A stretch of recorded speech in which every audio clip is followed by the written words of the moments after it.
Uh, Let me speak to you as if we were sitting together in a quiet room. No rush, no need to convince. I don't want to teach you anything.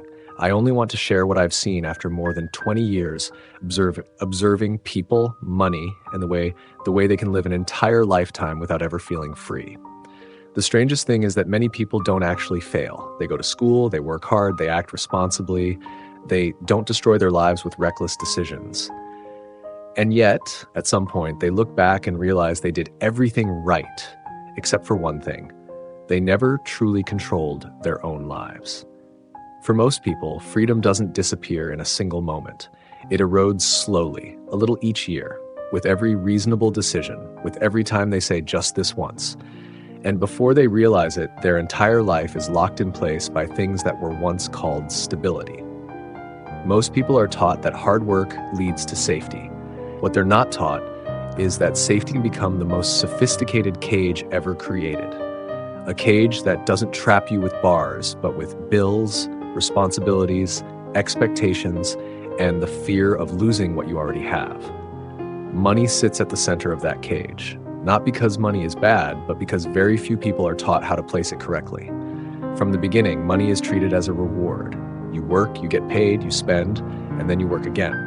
That cycle sounds reasonable. The problem is that it never ends. If money is only a reward for labor, you will have to labor forever just to survive.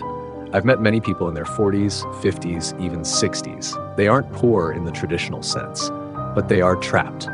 Every decision they make has to ask money for permission first, not because they chose that life, but because they slowly slid into it. The story usually begins the same way. When they were young, they believed income was the main problem. Earn more and everything will be fine. And for a while, that seems true. Income rises, life becomes easier, pressure softens. But quietly, at the same time, lifestyle begins to rise as well. Income increases, lifestyle increases, obligations increase, freedom decreases. No one intentionally trades away their freedom. They just upgrade their lives bit by bit.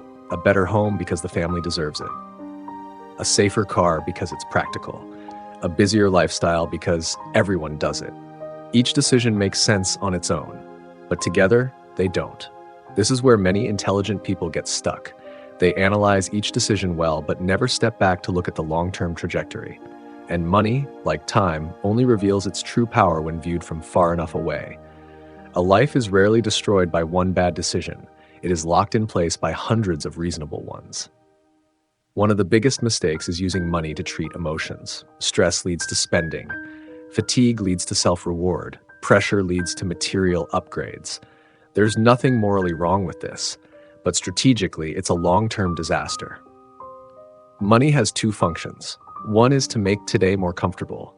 The other is to make the future less risky. Most people use all of their money on the first, and then wonder why the future always feels unstable. Using money for the present, reduced discomfort, increased dependence. Using money for the future, more options, less pressure. Financially free people aren't those who never spend money. They are selective about how they spend it. They ask a question very few people ask. Does this decision lock my future or open it? Another common mistake is confusing income with freedom. A higher income only lets you move faster inside the same cage. Without strategy, a high income just makes failure more expensive. High income does not create freedom. Life structure creates freedom. Many people wait until they feel stable before thinking about financial strategy, but stability often never arrives. In the modern world, stability is fragile. Prices change, health changes, jobs change, responsibilities change. Those who escape the loop don't wait for perfection. They start with the smallest thing, creating breathing room. Breathing room isn't wealth. Breathing room is when you're not forced to choose in every situation. Text diagram, the life cycle of money, the trapped loop. Earn, pay obligations, run out, repeat. The freedom loop, earn, allocate strategically, build cash flow, buy time. A good financial strategy doesn't need to be complex. It needs to be honest. Honest about your capacity, honest about your fears, honest about what you truly want. Mistakes to avoid. Letting lifestyle grow faster than assets, using debt to maintain an image.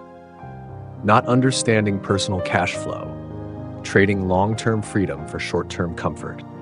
If you don't design your life, you will live inside someone else's design. When you begin using money to buy options instead of feelings, everything slows down but becomes sustainable. You stop chasing other people's goals. You start asking how you want to live 10 or 20 years from now.